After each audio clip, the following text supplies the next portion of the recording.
Hey guys, welcome to மணி அடிச்சா சோறு. இன்னைக்கு நம்ம பார்க்க போற ரெசிபி என்ன அப்படின்னா தை தட்கா. இந்த தை தட்கா அப்படின்றது இதுவுமே ஒரு நார்த் இந்தியன் டிஷ் தான். இது வந்து மொத்தமாவே இது சேர்த்து பார்த்தீங்கன்னா ஒரு 5 நிமிஷம் 5ல இருந்து 10 நிமிஷக்குள்ளதான் ஆகும். நான் 10 நிமிஷம் சொல்றது மேக்ஸிமம் தான். இது ஆஃபீஸ் போறவங்களுக்கு இல்ல காலைல ஸ்கூலுக்கு போறதுக்கு எழுப்புறோம், சைட் டிஷ் செய்யணும், ஒரு சப்பாத்தியோ இட்லியோ தோசையோ சைட் டிஷ் செய்யணும், இந்த மாதிரி இருக்குங்களுக்குலாம் இது டிஃபரெண்டா செஞ்சு கொடுக்கலாம். யூஸ்வலாவே சட்னி சாம்பார் இப்படி இல்லாம ஒரு டிஃபரெண்டான ரெசிபி. இது எப்படி செய்யலாம் டக்குன்னு பார்க்கலாம் வாங்க. இப்ப ஸ்டவ் ஸ்டார்ட் பண்ணிக்கலாம்.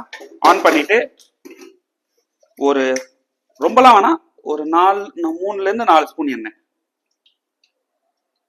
3ல இருந்து 4 ஸ்பூன் எண்ணெய்.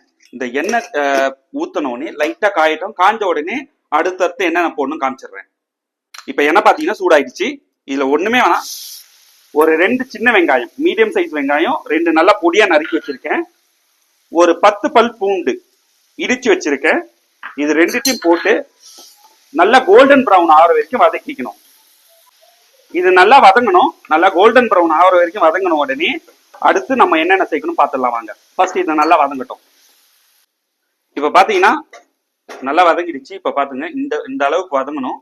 இந்த அளவுக்கு வதங்கணும். உடனே ஸ்டவ் சிம்ல வச்சுட்டு 1/4 ஸ்பூன் மஞ்சத்தூள், 3/4 spoon plain chilli powder, red chilli powder, 1/2 spoon உப்பு. நான் 1/2 ஸ்பூன் தான் போடுறேன், வேணும்னா உப்பு பார்த்து போட்டுக்கலாம். இதை போட்டு ஒண்ணு இல்ல ஒரு 2 நிமிஷம் வதக்குனீங்கன்னா போதும், நல்லா வதங்கிடும்.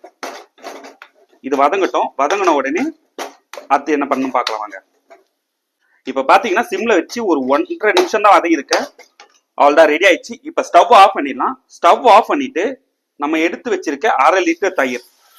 இப்ப இந்த ரெசிபி பாத்தீங்கன்னா ஒரு 1/2 லிட்டர் தயிருக்கான ரெசிபி நான் சொல்லியிருக்கேன். அவ்வளவுதான், போட்டு மிக்ஸ் பண்ணிடலாம். இப்ப பாத்தீங்கன்னா நல்லா மிக்ஸ் பண்ணியாச்சு. மேல கொத்தமல்லி தூவியாச்சு. அவ்வளவுதான், தை தட்கா ரெடி.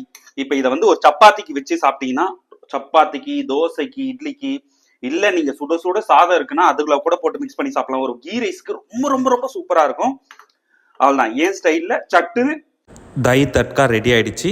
இந்த வீடியோ உங்களுக்கு பிடிச்சிருந்தா லைக் பண்ணுங்க, கமெண்ட் பண்ணுங்க, உங்க ஃப்ரெண்ட்ஸுக்கு ஷேர் பண்ணுங்க, அண்ட் மறக்காம சப்ஸ்கிரைப் பண்ணுங்க. இந்த ரெசிபியை இப்ப நமக்கு டேஸ்ட் பண்ணி சொல்ல போறது பாத்தீங்கன்னா எங்க அம்மா தான். இப்ப அவங்க வந்து உங்களுக்கு டேஸ்ட் பண்ணிட்டு எப்படி இருக்குன்னு சொல்லுவாங்க. சோ தை தட்கா இப்ப எங்க அம்மா டேஸ்ட் பண்ணிட்டு எப்படி இருக்குன்னு உங்களுக்கு சொல்லுவாங்க.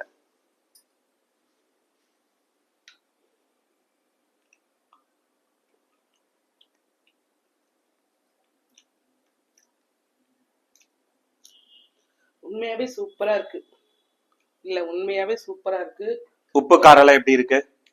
எல்லாமே பர்ஃபெக்டான, சப்பாத்திக்கெல்லாம் சூப்பரா இருக்கும். உண்மையாவே சொல்றேன், ட்ரை பண்ணி பாருங்க. 5 நிமிஷத்துல செஞ்சுட்டான்.